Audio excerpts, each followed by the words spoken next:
जय हिंद दोस्तों, हमारे YouTube चैनल में आपका स्वागत है। आज के इस वीडियो में हम बात करने वाले हैं उन एस्पिरेंट या फिर उन स्टूडेंट्स के लिए जो लोग BPSC एग्ज़ाम की तैयारी शुरू करने वाले हैं या फिर शुरू किए ही हैं लेकिन ज़्यादा जानकारी नहीं है। ये उन स्टूडेंट्स के लिए भी हैं जो अभी 9, 10, 11, 12 में होंगे लेकिन इस बारे में सोच रहे होंगे कि वो बिहार में रह करके और बिहार में ही वो सेवा दें अधिकारी के रूप में।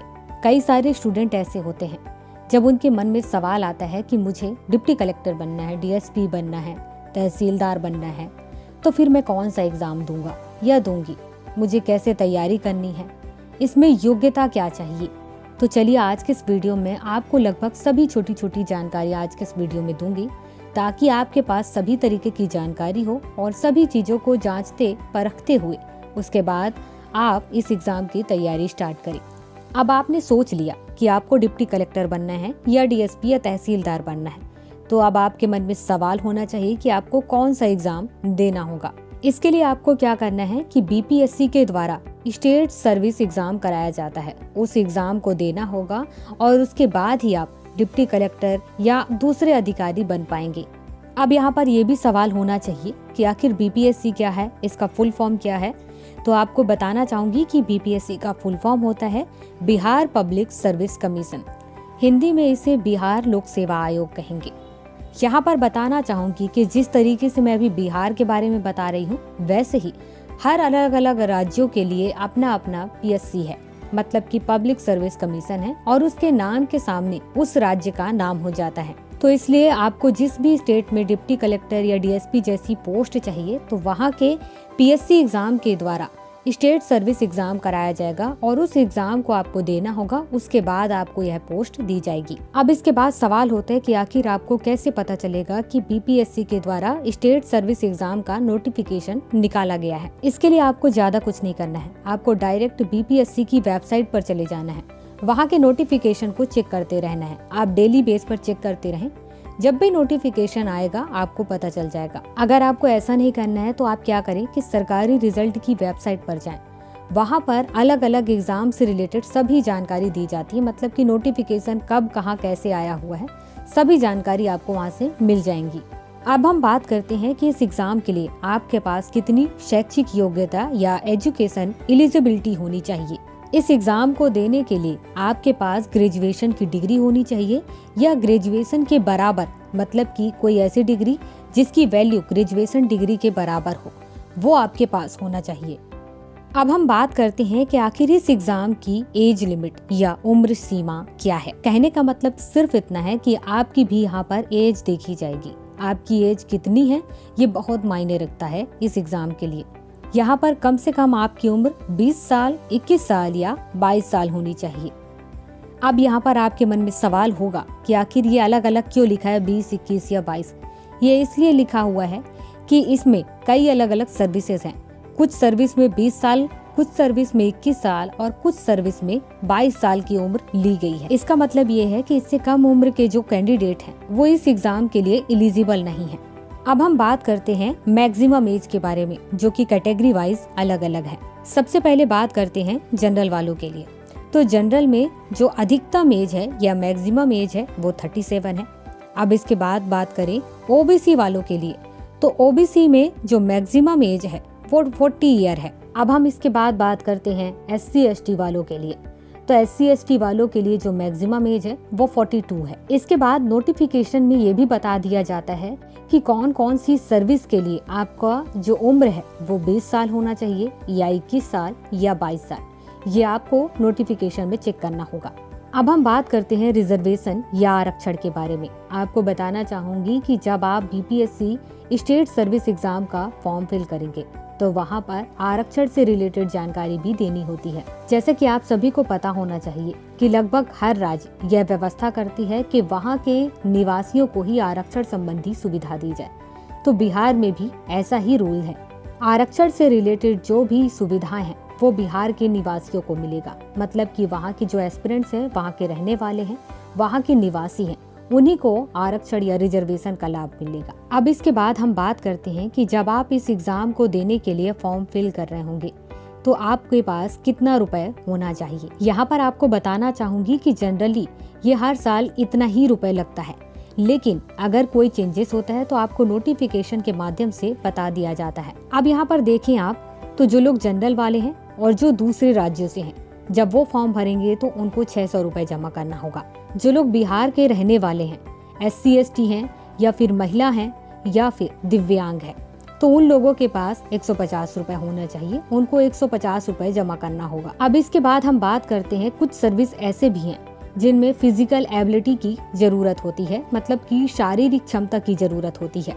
अगर आप बिहार में बिहार पुलिस सेवा या डिस्ट्रिक्ट कमांडेंट के रूप में एक ऑफिसर बनना चाहते हैं, तो वहाँ पर आपके पास अलग ही फिजिकल एबिलिटी होनी चाहिए। अगर आप मेल हैं तो आपकी जो हाइट है वो 5 फीट 5 इंच होनी चाहिए।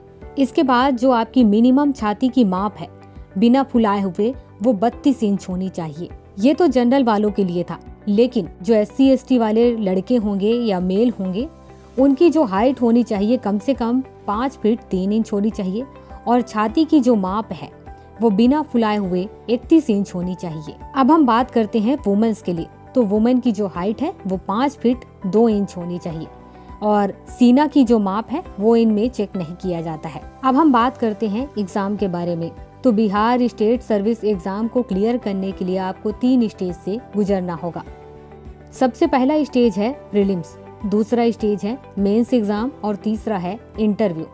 ये तीनों स्टेज क्लियर करने के बाद ही आप फाइनली क्लियर कैंडिडेट कहलाएंगे, या यूँ कहो कि आप फाइनली इस एग्जाम को क्लियर कर पाएंगे।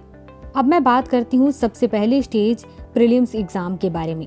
इस एग्जाम में टोटल 150 क्वेश्चन होते हैं और इसके जो नंबर होते हैं वो भी 150 होते हैं, मतलब कि एक क्वेश्चन 1 नंबर का।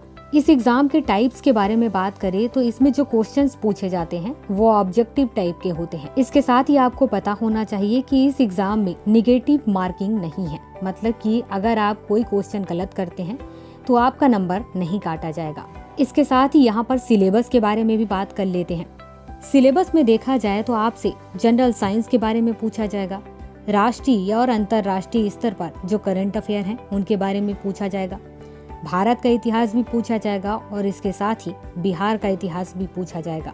इसके साथ ही जनरल भूगोल और बिहार के विषय में भी पूछा जाएगा, मतलब कि भौगोलिक स्थिति बिहार का क्या है, वहाँ का भूगोल क्या है, इसके बारे में आपको जानकारी होना चाहिए। इसके साथ ही भारत की राज्य व्यवस्था, आर्थिक व्यवस्था, आज़ादी के बाद बिहार की क्या स्थिति थी और बिहार की अर्थव्यवस्था क्या है, इन सभी की जानकारी आपको होनी चाहिए। इसके बाद जब आप इस एग्जाम को क्लियर कर लेंगे तो उसके बाद आपको मेंस एग्जाम में बैठने का मौका मिलेगा।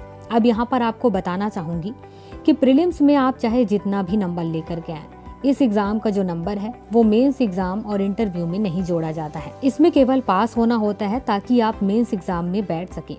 और इसके साथ ही आपको बताना चाहूंगी कि हर साल कट ऑफ जारी होता है, उस कट ऑफ के अकॉर्डिंग ही आपको अपने नंबर लाने होते हैं। यहाँ पर आपके मन में अगर सवाल आता है कि आखिर कट ऑफ क्या होता है, तो इस पर मैं ऑलरेडी वीडियो बना चुकी हूँ। अगर आप जानना चाहते हैं तो मैं वीडियो के डिस्क्रिप्शन बॉक्स में इसका लिंक दे दूंगी।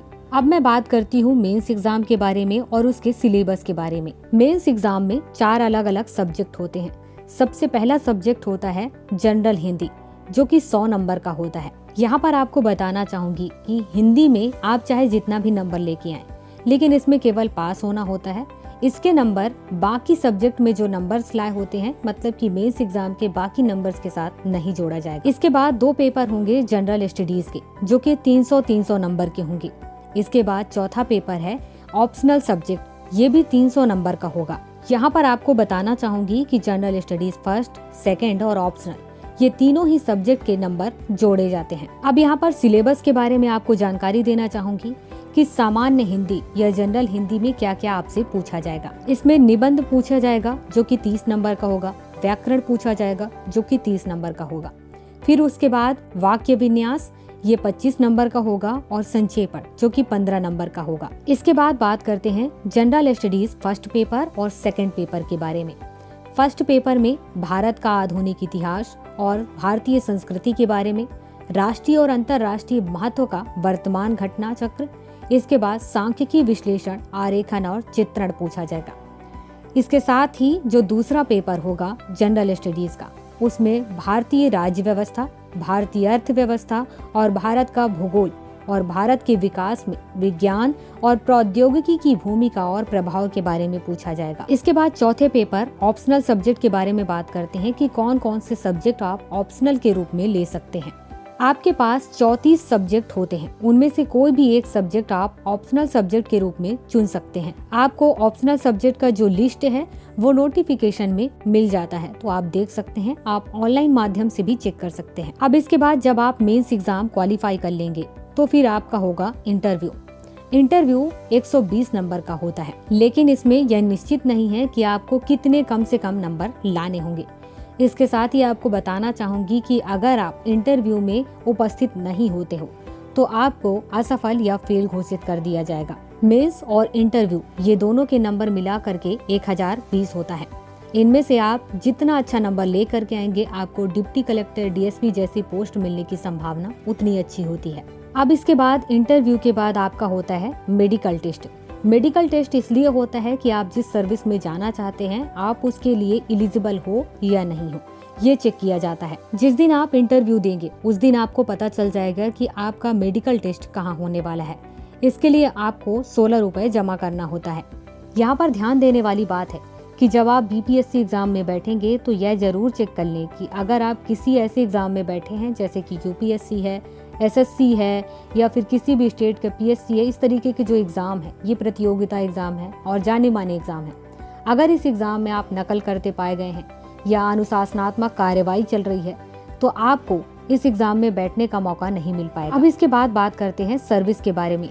जब आप इस एग्जाम को फाइनली क्वालिफाई कर लेंगे तो आपको बिहार एडमिनिस्ट्रेटिव सर्विस में Bihar financial service, Bihar election service, Bihar education service, Bihar planning service, Bihar labour service, Bihar cooperative audit service, Bihar social security service, service social welfare department, Bihar rural development service, Bihar municipal service, Bihar revenue service, Bihar supply service, Bihar panchayat service, Bihar SC/ST terrible welfare officer cadre. ये इतनी सारी services में आपको जाने का मौका मिलेगा या फिर आप अपनी इच्छा के अनुसार इसमें प्रेफरेंस चुन सकते हैं। तो दोस्तों आज के इस वीडियो में लगभग सभी जानकारी दे दी हूँ, लेकिन फिर भी आपके मन में कोई सवाल हो या कोई डाउट हो तो मुझे कमेंट के माध्यम से जरूर बताएं।